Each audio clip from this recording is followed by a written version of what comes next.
मैं doctor Mahadev Singh, assistant professor political science, Shri Sanwaliya ji government college Mandphiya Chittorgarh. आज हम पढ़ेंगे अरस्तु का राज्यों या संविधानों का वर्गीकरण। प्रसिद्ध यूनानी दार्शनिक अरस्तु, जो राजनीति विज्ञान के जनक भी है, ने अपनी पुस्तक पॉलिटिक्स में संविधानों का वर्गीकरण दिया।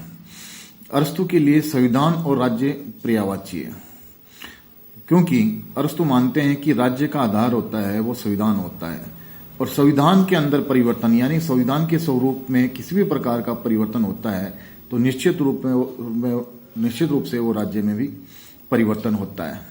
संविधान के स्वरूप में परिवर्तन ही राज्य का स्वरूप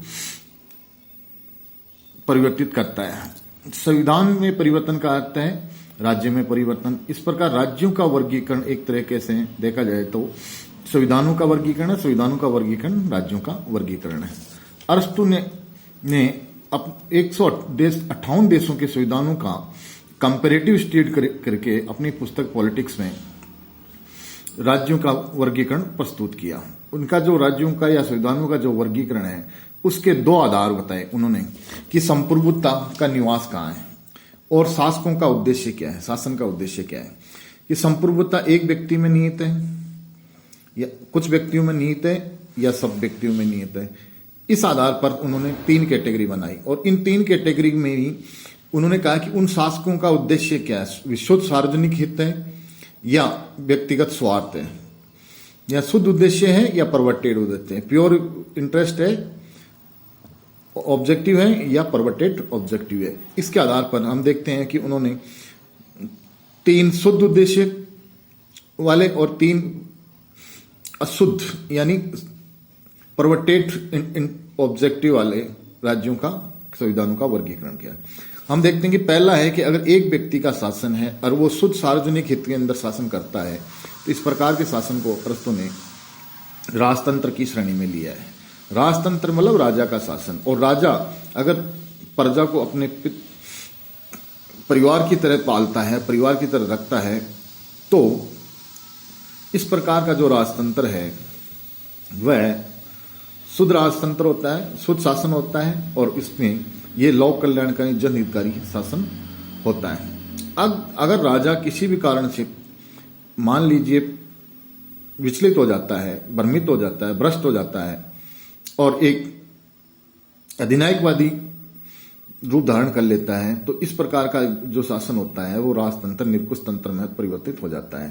निरंकुश तंत्र में एक का शासन होता है और वो अपने स्वार्थों में लीन होता है। अब हम बात करते हैं कि निरंकुश का अगर कुछ व्यक्तियों का शासन है और वो सार्वजनिक हित में यानी एरिस्टोक्रेसी एरिस्टोक्रेट्स का शासन है और वो जनहित के अंदर शासन करते हैं, जन कल्याण के अंदर शासन करते हैं, सब हित को प्राथमिकता न देकर जनहित को प्राथमिकता देते हैं, तो इस प्रकार का जो शासन होता है वो कुलीन तंत्र है। पर कुलीन तंत्र में भी एक समस्या है कि ये कालांतर में कुलीन भी भ्रष्ट हो सकते हैं, पथभ्रष्ट हो सकते हैं, स्वार्थी हो सकते हैं, दृष्ट हो सकते हैं। तो इस प्रकार का जो शासन है वो कुलीन तंत्र से धनिक तंत्र के रूप में परिवर्तित हो जाता है। ये धनिक तंत्र में का मतलब यह है कि कुछ एरिस्टोक्रेट्स का शासन, कुछ व्यक्तियों का शासन है और वो अपने व्यक्तिगत स्वार्थ की साधना में ही लीन होते हैं। अब हम बात करते हैं कि सब व्यक्तियों के यानी जितनी भी प्रजा है वो शासन करे और वो शासन सार्वजनिक हित में हो, तो इसको प्रजातंत्र कहते हैं, मॉडरेट, या उन्होंने इसके लिए पॉलिटी शब्द का यूज किया है। पॉलिटिक्स वो जो है वो बेस्ट शासन होता है, क्योंकि इसमें सब लोग शासन में सहभागिता करते हैं और सबके हित के लिए शासन करते हैं। इस प्रकार हम देखते हैं कि सब व्यक्ति भी भ्रष्ट हो सकते हैं, या भ्रष्ट नहीं हो तो वो नादान हो सकते हैं, असमझ हो सकते हैं, और वो सब व्यक्ति अपने अपने शासन में भाग लेते हैं पर अपने अपने व्यक्तिगत हितों को प्राथमिकता देने लग जाते हैं। तो ये जो प्रजातंत्र है वो भीड़ तंत्र, मोबोक्रेसी का रूप धारण कर लेता है। इस प्रकार हम देखते हैं कि अरस्तु ने बहुत ही वैज्ञानिक और व्यवस्थित तरीके से संविधानों अथवा राज्यों का वर्गीकरण किया, और इनका जो राज्यों का जो वर्गीकरण है वो सर्कुलेट होता रहता है, एक रूप से दूसरे रूप में परिवर्तित होता रहता है। पर वर्तमान के अंदर देखें तो ये जो वर्तमान स्टेट्स का जो सिस्टम है, जो गवर्नेंस का जो सिस्टम है, कॉन्स्टिट्यूशंस का जो सिस्टम है, उसमें कहीं न कहीं राज्य अरस्तु का वर्गीकरण सटीक नहीं बैठता है।